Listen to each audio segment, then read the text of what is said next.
Given each function, find the inverse of the function.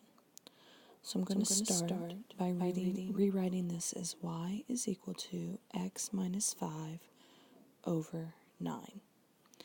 Okay, so now I'm going to rewrite it as x is equal to y minus 5 over 9. And now I know that I need to solve to get y by itself. The first thing I have to do is clear that 9 out of there. So I'm going to multiply both sides by 9 over 1.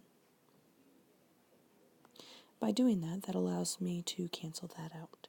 So I'm left with 9x is equal to y minus 5. Okay, I'm going to add 5.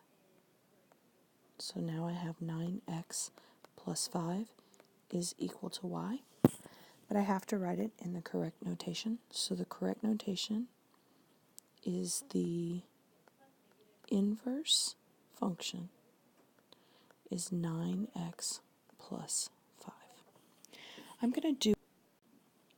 We're going to take a look at this function to make sure that we really have this. So the first thing I'm going to do is I'm going to rewrite it. Y is equal to 1/9 x plus 4/9. Okay, so the first thing that I'm going to do is I'm going to swap my x and y again. So now I have x is equal to 1/9 y plus 4/9. Okay, so again, I'm always trying to solve for y. I'm trying to get y by itself. So I'm going to subtract 4 over 9 on both sides.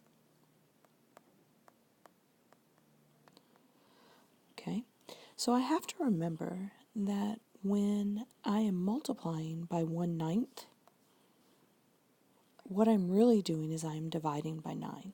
So the opposite of dividing by 9 would be to multiply by 9. So I'm going to go ahead and multiply this side by 9. That's going to knock this out.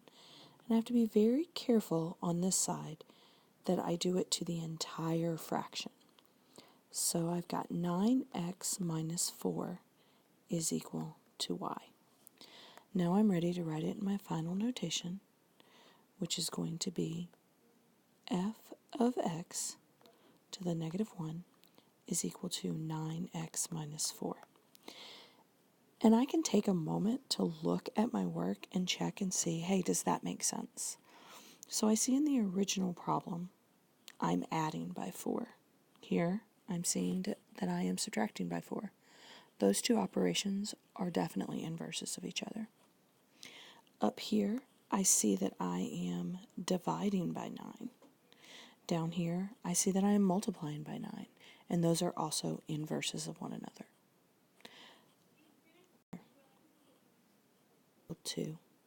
1 over 9